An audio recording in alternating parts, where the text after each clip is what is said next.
வணக்கம். இது சொல்வனம் இதழ் நடத்தும் புனைவு மனம்.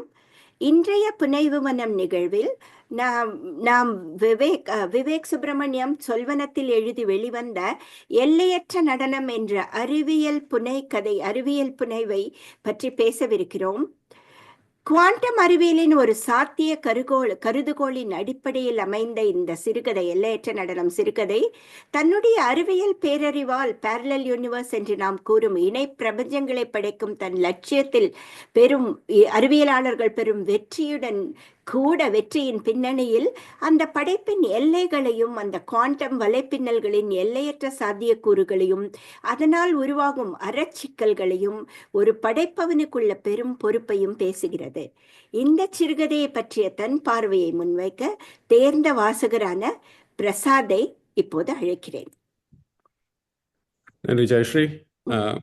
அண்ட் விவேக், முதல்ல உங்களுக்கு நன்றியை சொல்லணும் இந்த மாதிரி ஒரு கதையை கொடுத்ததுக்கு. நல்ல அறிவியல் புனைவுகள் நம்ம கற்பனையை தூண்டும், எதிர்காலத்தை பற்றி சிந்திக்க வைக்கும், அண்ட் நம்ம தற்கால சமூகத்தையும் விமர்சிக்க வைக்கும். ஐ திங்க் உங்களோட கதை எல்லையற்ற நடனம் அதை பண்ணுதுன்னு நினைக்கிறேன். எஸ்பெஷலி இப்போ நான் இங்கே சிலிக்கன் வேலியில் இருக்கேன். ஆர்டிஃபிஷியல் இன்டெலிஜென்ஸ் நல்ல கடகடன் வேகமாக ஓடிட்டுருக்கு, ரைட்? அது ஒரு பக்கம் அந்த ரிசர்ச் நடந்துட்டு இருந்தாலும் எல்லாரும் எதிர்கால சமூகம் எப்படி இருக்க போகுது அப்படின்றத ரொம்ப அந்த கேள்வியை கேட்குறாங்க. இன்னும் இன்னும் ஸ்ட்ராங்காக கேட்கணும் அப்படின்ற கேம்பில் தான் நான் இருக்கேன். உங்களோட கதையை படித்தப்போ அதுக்கு ஒரு நல்ல ஆன்சர் மாதிரி இருந்தது. இது நம்ம இன்னும் பண்ணணும் அப்படின்றது. ஸோ சயின்ஸ் ஃபிக்ஷனுக்கான ரோலை நீங்கள் இன்னும் எஸ்டாப்ளிஷ் பண்ணுற மாதிரி தோணுது எனக்கு.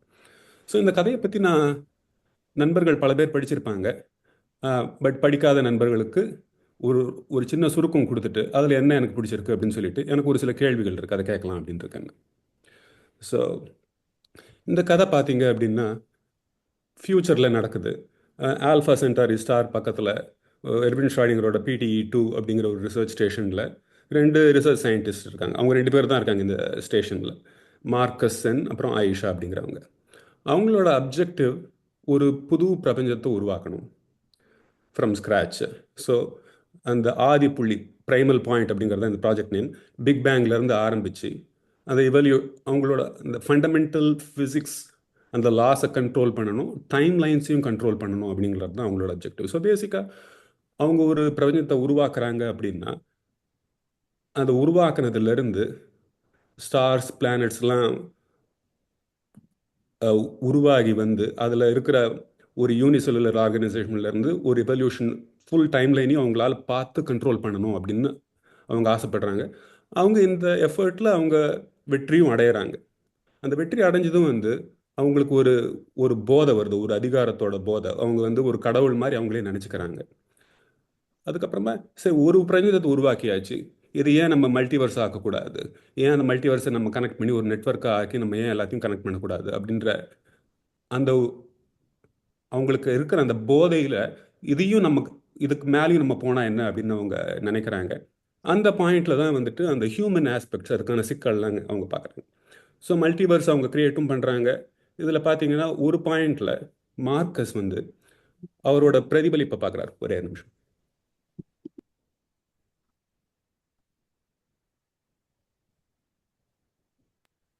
மன்னிக்கணும், அலெக்ஸா எழுந்து ஏதோ கத்திட்டு இருக்கீங்கிட்ட.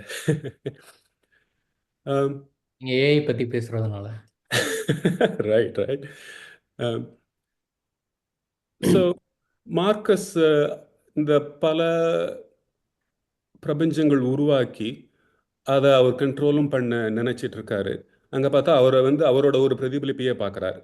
ஒரு உலகத்தில் மார்க்கஸோட க்ளோன் அவரோட அம்மாவை கொல்ல போகிறத பார்த்து அவர் அப்படியே அதிர்ச்சி அடைகிறாரு. அப்போ அவர் கேட்குறாரு, நம்ம இங்கே என்ன பண்ணுறோம், என்னோட அந்த க்ளோனோட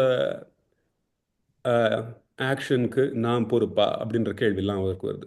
ஸோ இந்த பாயிண்ட் ஐ திங்க் இது ரொம்ப ஒரு நல்ல சீன் அப்படின்னு நினைக்கிறேன் இந்த கதையில். ஏன்னா ஒரு எத்திக்கல் ஃப்ரேம் ஒர்க்கும் அந்த தார்மீக பொறுப்புகள்லாம் என்ன அவரோட படைப்புக்கு அப்படின்றத பெருசாக கேள்வி கேட்காம அவர் இறங்கிட்டார் இந்த வேலையில்.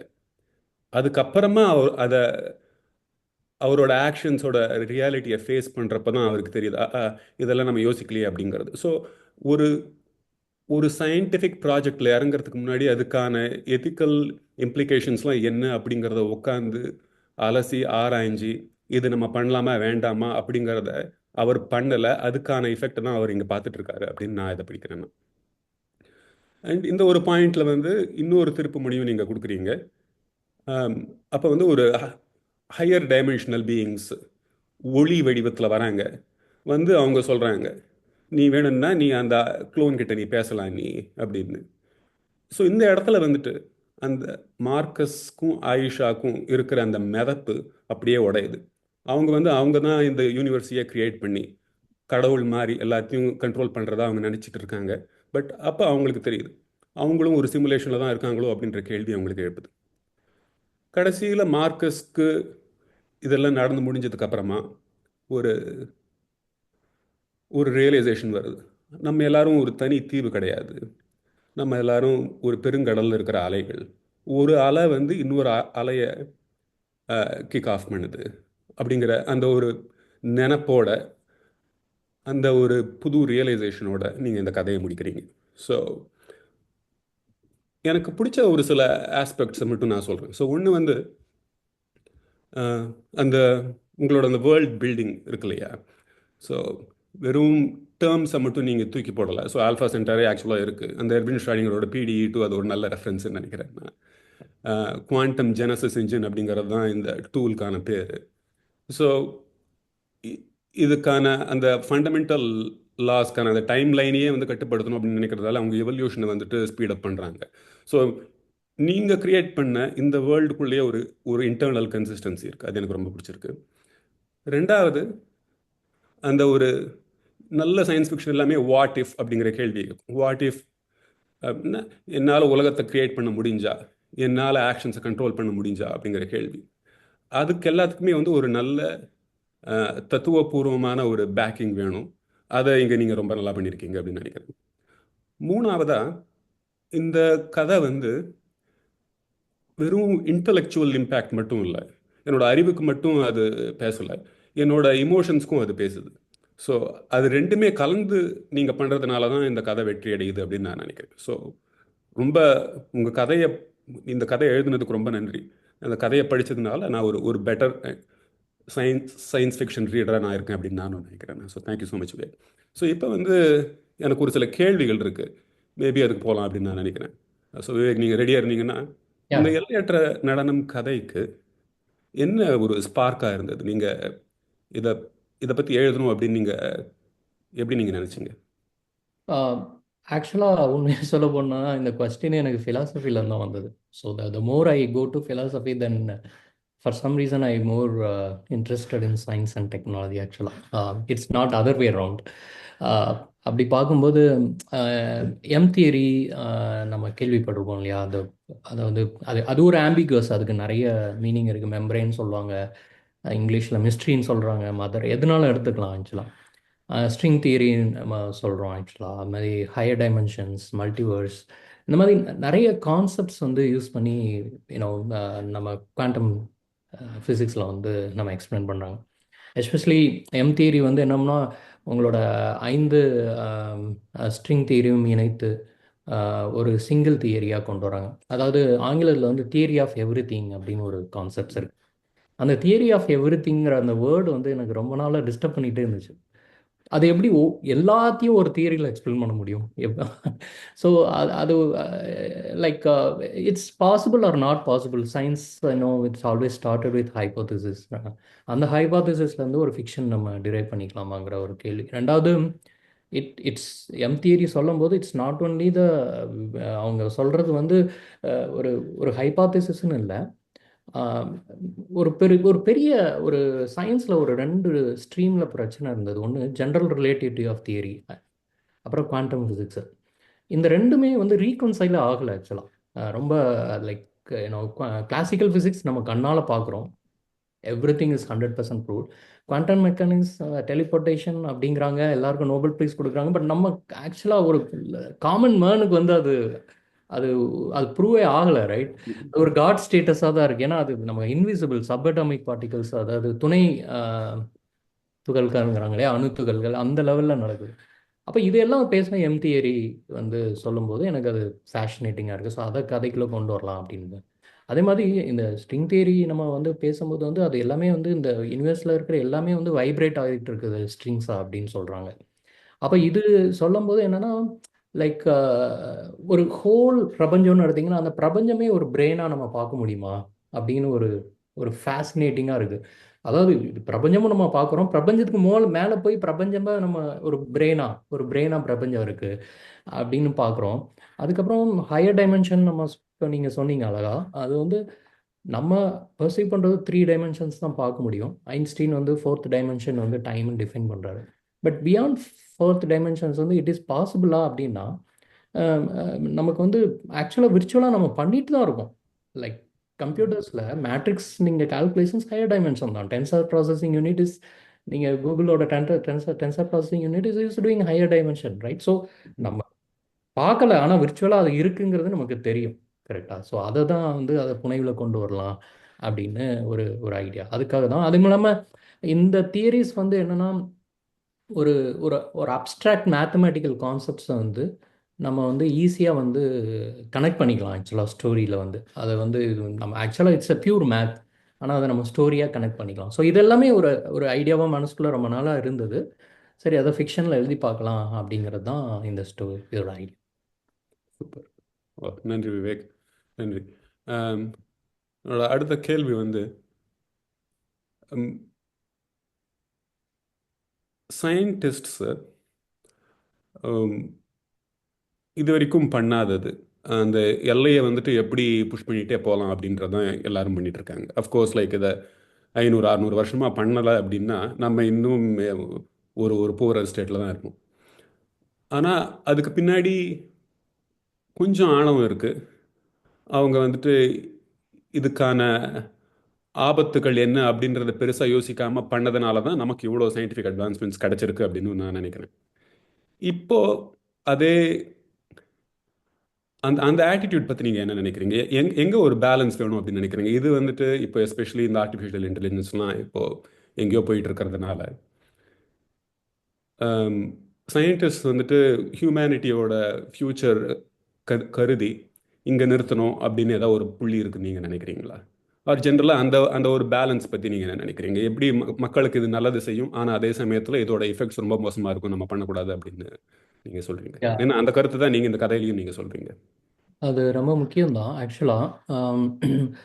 நம்ம ஆக்சுவலாக நம்ம இது சயின்ஸை பற்றி நம்ம பேசும்போது பார்த்தீங்கன்னா science is about like how the question of how or right, but philosophy is more about why actually. 17th செஞ்சுரிக்கு முன்னாடி பார்த்தீங்கன்னா ஃபிலாசபி அண்ட் சயின்ஸ் வந்து சேமாக தான் இருந்துச்சு, ஒரே சப்ஜெக்ட் தான் ஆக்சுவலாக. அது வந்து பிரியலை. அப்புறம் வேர்ல்டே சேஞ்ச் ஆச்சு அப்படின்னு பார்த்தீங்கன்னா நியூட்டனுக்கு அப்புறம்னு சொல்லலாம். ஸோ நியூட்டன் வந்து கிட்டத்தட்ட he change everything the way in which we look right no. அப்போது இப்போ சொல்லுவாங்க இல்லையா, நியூட்டன் வந்து ஃப்ளைட்டை வந்து நம்ம ட்ராவல் பண்ணுறதுக்கு நியூட்டன், அந்த பிரபஞ்சத்தை வந்து புரிஞ்சுக்கிறதுக்கு ஐன்ஸ்டீன் சொல்லுவாங்க, ஒரு சிம்பிளாக சொல்லுவாங்க. அப்போ அங்கே வந்து பார்ட் ஆஃப் தட் அவங்களுக்கு அந்த ஒய் அப்படிங்கிற ஒரு கொஸ்டின் வரும்போதே அங்கே எத்திக்ஸும் சேர்ந்து வந்துடுது.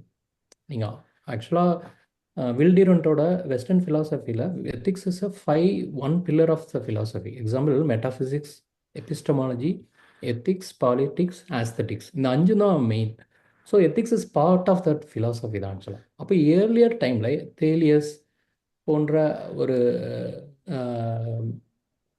ஃபிலாசபர்ஸ் வந்து எத்திக்ஸ் மூலமாக தான் அவங்க சயின்ஸே வந்து டிரைவ் பண்ணாங்க. It's not other way. முதல்ல சயின்ஸை கண்டுபிடிச்சிட்டு then they did come for ethics. First they ask the question why, then they go to have.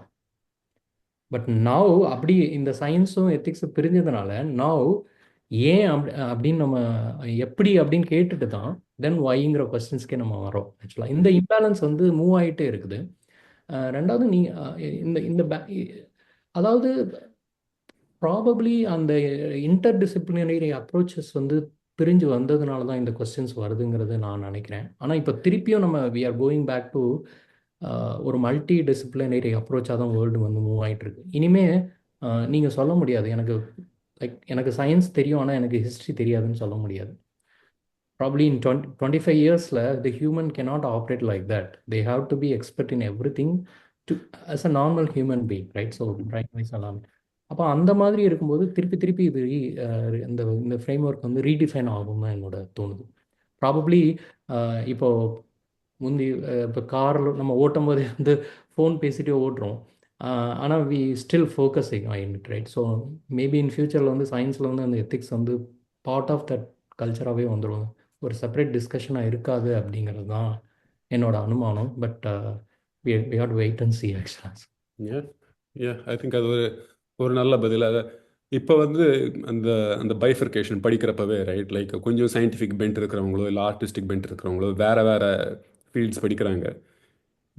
உங்களோட பதில் நான் எப்படி புரிஞ்சுக்கிறேன் அப்படின்னா, சயின்டிஃபிக் அட்வான்ஸ்மெண்ட்ஸ் வேணும்னா உனக்கு கண்டிப்பாக வந்து அறிவியலும் தெரியணும், கலையும் தெரியணும், வரலாறும் தெரியணும். அப்போ தான் வந்து நீ ஒரு நல்ல சயின்டிஸ்டாக இருக்க முடியும் அப்படின்னு நீங்கள் சொல்கிற மாதிரி நான் அதை புரிஞ்சுக்கிறேன். கண்டிப்பாக, ஏன்னா இப்போ ஒரு சின்ன இது எக்ஸாம்பிளுக்கு வந்து நம்ம ஆர்டிஃபிஷியல் இன்டெலிஜென்ஸ்னு பேசுகிறோம்னா, இப்போ for example, right, last year வந்து ஃபர்ஸ்ட் வந்து ஜெஃப்ரி ஹிண்டனுக்கு நோபல் ப்ரைஸ் கொடுத்தாங்க. Everybody was shocked, right? Because இந்த ஃபீல்ட் ஆஃப் ஃபிசிக்ஸ் தான் கொடுத்துருக்காங்க.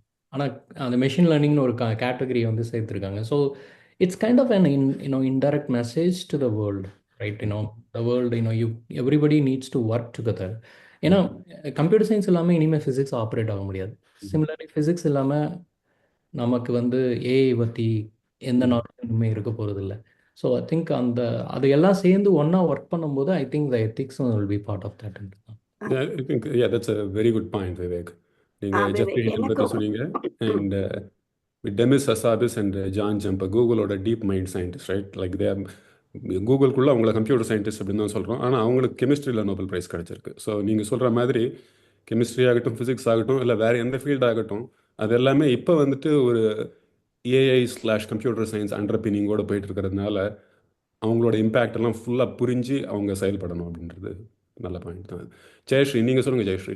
நான் இது வந்து எனக்கும் வந்து அறிவியல் முன்னேற்றம் ரொம்ப இல்லாத சென்ற நூற்றாண்டுகள்ல ஒரு அறிவியல் வந்து மனிதர்களுடைய வாழ்க்கை லிவிங் கண்டிஷன் முன்னேற்றத்துக்காக ஒரு 4 கால் பாய்ச்சல்ல அறிவியல் ஓடினது.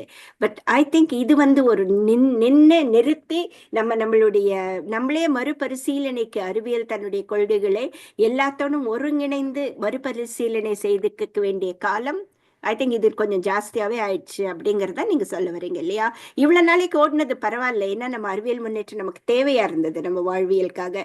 இனிமே அறிவியல், அறம், வரலாறு, கலைகள், தத்துவம் எல்லாம் ஒன்றிணைந்து ஒரு யூனிட்டா செயல்படணும் அப்படின்னு நீங்க சொல்றத நான் புரிஞ்சுக்கிறேன் விவேக். அருமையான பதில். அந்த மாதிரி தான் நானும் சொல்றேன். அந்த மாதிரி தான் ஒர்க் அவுட்டும் ஆக முடியும்னு எனக்கு தோணுது. ஆக்சுவலா ஒரு அப்படிதான் ஆரம்ப காலத்தில் இருந்திருக்கு. ஆனால் அதுக்கப்புறம் ஒரு ஸ்பெஷலைசேஷன் வந்திருக்கு. இப்போ I think there is a need that everyone needs to talk to each அதர்ங்கிற மாதிரி தான் இருக்கு ஆக்சுவலா. அட்டாமிக் பாம் டைம்லயே வந்துச்சு இந்த எத்திக் குவெஸ்டன். அது வந்து அந்த ரூதர்ஃபோர்ட் அந்த டைம்லயே அந்த எத்திக்கல் குவெஸ்டன் இருந்தது இல்லையா? இப்போ ஒரு சின்ன எக்ஸாம்பிளுக்கு வந்து ரொம்ப லேமேன் டேர்மில் பேசணும்னா, ஒரு 20 இயர்ஸ்க்கு முன்னாடி ப்ரோக்ராமிங் வந்து ஒரு ஸ்பெஷலைஸ்டு ஸ்கில் செட். ஆனால் இப்போ வந்து programming is not a specialised skill set. It's a very basic, everybody should know அப்படிங்கிற மாதிரி ஒரு தாட் ப்ராசஸ் வந்துச்சு. ஸோ அதை வந்து நான் வெறும் சாஃப்ட்வேர் டெவலப்மெண்ட்டுக்கு மட்டும் யூஸ் பண்ண போகிறது கிடையாது. நான் வந்து கார்பன் டேட்டிங்க்கும் யூஸ் பண்ணுவேன். I can go and research about black holes and I can find any, the problem of consciousness. So எல்லா கொஸ்டின்ஸ்க்கும் I will apply it. அப்போ இந்த ஒரு வென் டயக்ராம் போட்டோம்னா நம்ம வென் டயக்ராமில் தனியாக இனிமேல் நிற்க முடியாது. அந்த காமனான புள்ளியில் தான் எல்லாரும் நின்று ஆப்ரேட் ஆக முடியும். ஸோ அதுக்கு தான் சொல்கிறேன். அப்போ அந்த எத்திக்ஸான கொஸ்டின்ஸ் வந்து ஆட்டோமேட்டிக்காக வரும். I don't think we need to enforce அப்படிங்கிறது தான் என்னோட தாட் ப்ராசஸ். பட் அதை பற்றி இண்டஸ்ட்ரியல் எக்ஸ்பர்ட்ஸ் தான் நிறைய பேசணும்னு நினைக்கிறேன். அவங்க என்ன சொல்கிறாங்கன்னு கேட்கணும். வெங்கட்டோட முதல் கேள்வி, சாரி டு இன்டரப்ட், நீங்க முதல் கேள்விக்கு எனக்கு ஒண்ணு சொல்றதுக்கு எனக்கு கேள்வி இல்ல, அது ஒரு அருமையான பதில் அது. ஏன்னா எனக்கு ஷ்ராடிங்கர் பூனே நிறைய படிச்சிருக்கோம். ஆனா எனக்கு உங்க கதையை படிச்ச அப்புறம் தான் எனக்கு தெளிவா புரிஞ்சுது அந்த ஷ்ராடிங்கர்ஸ் பாரடாக்ஸ். அது மட்டும் சொல்லணும், வேற ஒன்றும் இல்லை. Carry on Prasad. நன்றி ஜெயஸ்ரீ. அஹ், என்னோட கடைசி கேள்வி வந்து இது நீங்கள் எழுதுகிற முதல் சயின்ஸ் ஃபிக்ஷன் இல்லையா? நீங்கள் இன்னும் சயின்ஸ் ஃபிக்ஷன்லாம் எழுதலாம் அப்படின்னு இருக்கீங்களா? அப்படி அதோட கரோலரி வந்து இப்போ கட்டிங் எட்ஜில் என்ன சயின்டிஃபிக் ஐடியாஸ் உங்களுக்கு இன்ட்ரெஸ்டிங்காக இருக்குது? ஆக்சுவலி யூனோ கோயின்சிடென்ட்லி இன்னும் நம்ம வந்து இம்மோர்டாலிட்டி பற்றி பேசிகிட்டு இருந்தோம் ஆக்சுவலாக டாபிக்ஸ். அந்த அமரத்துவம், அந்த மரணம் இல்லாத வாழ்வு அப்படிங்கிறது வந்து அது வந்து ஒரு it's a fundamental of human அப்படின்னு நான் நினைப்பேன். ஐ திங்க் நம்ம வேண்டாம்னு நினச்சா கூட லைக் ஈவன் நம்ம ஒரு நாள் எக்ஸ்ட்ரா வாழ்ந்தா கூட நமக்கு போதும் அப்படிங்க. ஏன்னா லைக் ஃபிலாசபியில் வெஸ்டர்ன் ஃபிலாசபியில் லூக் ஃபெரியோட புக்கில் வந்து ரொம்ப அருமையான ஒரு இந்த வைங்கிற கொஸ்டினே அந்த ஃபியர் ஆஃப் டெத்லேருந்து தான் வந்ததுன்னு சொல்லி எழுதியிருப்பாங்க. அவர் எழுதினது எனக்கு ரொம்ப பிடிச்சிருந்தது. அந்த கான்செப்ட் வந்து அப்போ வை அப்போ அந்த ஃபியர் ஆஃப் டெத் வந்து நமக்கு இட்ஸ் வெரி பேசிக் ஆக்சுவலாக ஃபார் அஸ், ரைட்? நம்ம இறந்து போகிறதுல பற்றி நமக்கு ஒன்றும் பிரச்சனை இல்லை. பட் ஒன்லி பிரச்சனை இஸ் நம்ம லவ்டு ஒன்ஸை விளக்குறோம். அந்த அந்த வெரி பேசிக் ஹியூமன் நம்மக்கிட்ட எப்பவுமே இருக்குது. அப்போ இப்போ அப்படி அப்படி நம்ம இறந்து போகிறதுல வந்து அப்படி நம்ம இன்டெஃபினிட்டாக எட்டர்னல் லைஃப் நம்ம வாழ போகிறோம் அப்படிங்கிறது எதர் பயாலஜிக்கலா இல்லைன்னா கான்சியஸ்னஸா அப்படிங்கிற ஒரு கொஸ்டின்ஸ் வந்து இன்னும் நம்ம ரீடிஃபைன் பண்ணலை.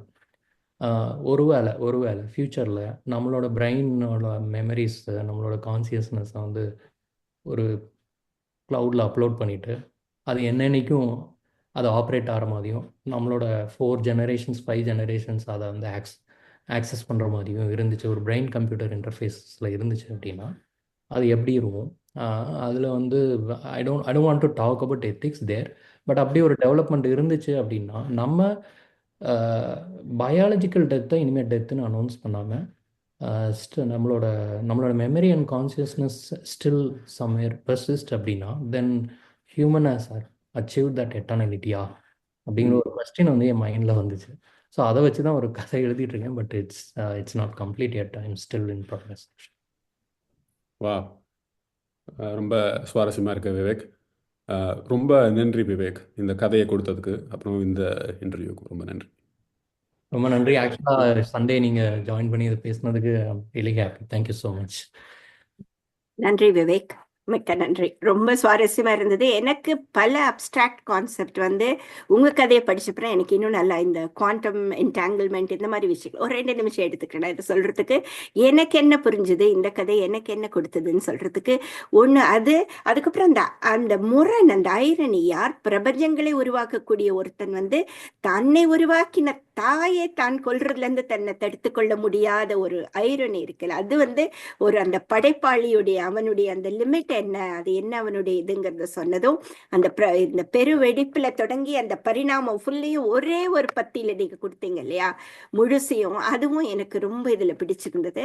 இப்ப இந்த கான்செப்ட படைப்பாளி, இந்த சயின்டிஸ்ட் இதை வந்து கடவுளுங்கிற கருதுகோளோட பொருத்தப்பட்டு கடவுள் படைப்பாளி மட்டும்தானா, அப்ப இந்த பிரபஞ்சத்துல நடக்கிற ஒவ்வொரு நிகழ்ச்சிக்கும் நம்ம கடவுளை பொறுப்பாக்க வேண்டாமா அப்படிங்கிற இன்னும் மேல யோசிக்க வேண்டிய ஒரு இதையும் எனக்கு வழியையும் இதை ஏற்படுத்தி கொடுத்திருக்கு. பிரசாத், உங்க அருமையான கேள்விகளுக்கும் உங்களுடைய அருமையான பதில்களுக்கும் ரொம்ப நன்றி. எனக்கு இந்த கதை வந்து 4 தடவை படிச்சேன். எனக்கு மிகப்பெரிய பர்சனலா எனக்கு இது ஒரு மிகப்பெரிய அனுபவம். ரொம்ப நன்றி பிரசாத், ரொம்ப நன்றி விவேக். ரொம்ப நன்றி. Thank you so much. தேங்க்யூ.